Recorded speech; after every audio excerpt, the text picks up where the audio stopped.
Welcome back. So today we're going to be doing some server work, not on these two machines here, but on that. So once I get it out, we'll have some further discussion. Alright, this thing here, if you remember, is my little pfSense router. Bases itself on an Intel Pentium D and a server motherboard, which I'm probably going to have to replace soon. As you can see, there's capacitor bloatage in there. This video is about the preparation work for what I'm about to do, and that is I want a second machine for high availability, even though I really don't need it for my small network. It's something that I want to experiment with, and it's good for when you're upgrading, because I found that when installing upgrades, this thing kind of takes, well, it takes a long time to install upgrades. So I'm going to go ahead and make a second one, and of course, you know, now that I know that this is taking place, having a backup machine in place is an even better idea. But there's a couple other things that I wanted to do with this first. Number one is I want a separate network for my backup server. For right now, well, actually it's going to be one backup server, because ultimately there will only be one backup server. The other one's going to I'm going to consolidate two of them into one machine. And so they'll be on one network, which will get this gigabit network card right here. And then I also want, or I'm going to need, another card, which is going to go in the 64-bit slot, or maybe it can go in the 32, I really don't know. But this card here, which is just some random 10100 card, is going to be used for the synchronization interface, for pfSync, and all of the other stuff. So you will need that. This is not a how-to video, and this is going to be multiple parts. Right now I'm just going through the setup of this. Probably should take this machine outside and blow the dust out, but I think it should be okay without it. I was going to upgrade the RAM, but the RAM is already at 4 gigs. I don't think it really needs any more than that, so we'll just leave it as is. Okay, the network cards are now installed. I'm going to go ahead and fire the machine up and just make sure nothing's changed. Watch the post LEDs there. Screen just came on. None of my network adapter assignments should have changed.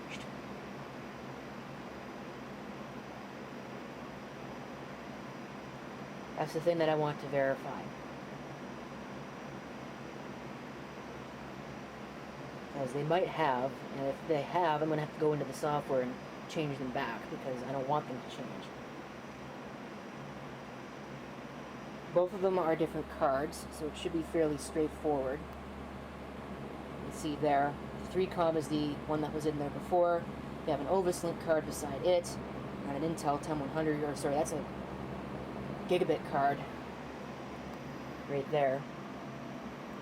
So we'll let this boot, and we'll make sure that none of our adapter assignments have changed.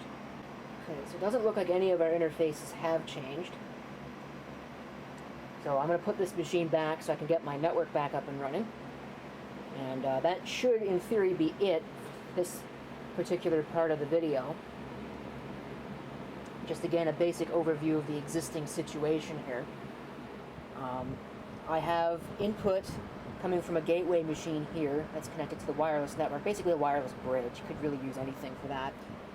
I think it's that one. It might be this one. One of these two. Actually, no, this is the input. This goes to my general network. This goes to a restricted network that I have locked down to only port 80 and I think port 443 as well for HTTPS and DNS, and that's it. This is going to go to the backup server, so it's got its own dedicated network, so that way things can't spray it unless I set it up to do so. The plan is to only have that open every once in a while. Well, to let port 80 through, and probably DNS as well. Probably just port 80, really. Maybe DNS. So I can access the machine, make sure it works, but only during certain times have the actual backup server available to other machines to actually send data to. This is an added layer of security. We'll see. I might not actually end up using that, but I have the card, so I might as well at least try it. And then this, of course, is for a pfSync interface that we will be setting up eventually. So it's got its own dedicated network. That's their recommendation, so that you use a dedicated network because it's going to spray it with a whole bunch of information, state stuff, and all that kind of thing. So, anyway, that's pretty much it for that. I'll find the power switch here. It should be right here. I don't know why. There we go.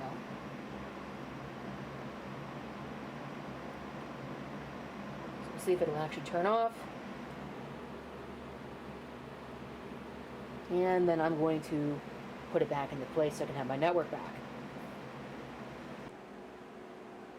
Okay, so now that I have got the interfaces all configured properly, which was a pain in the butt because they were wrong. In fact, I'm not sure why the numbering changed, just that it did. So now we can go in and reconfigure this. Now I'm sure that somebody is going to complain about the fact that, OMG, you're using a camera to record a screen. It's 2020. Well, you know what? This is easier, so get off my lawn. It's not your video, so you can kiss my ass. Okay. So OPT2 is the one that we want. This is EM0. We want to enable the interface. And let's see. Do. IPv4, DHCP. IPv6 is not configured because I don't want it. We'll come over here. OPT2 is not set up. So I'll have to probably go into DHCP, or I don't want that. I want the DHCP server. Why is it not there? Give me a minute. It's done something stupid. Alright, correction. The server's not a dumbass. I'm a dumbass. It should be set to a static address. Save. And we'll try that, and then we should be able to enable DHCP on the network. It shouldn't really need it, because ultimately, I don't really need any of the other interface things. I don't need TFTPs. It's only going to be used for the one thing. I don't need anything else. So we'll just save it. And that should now be good.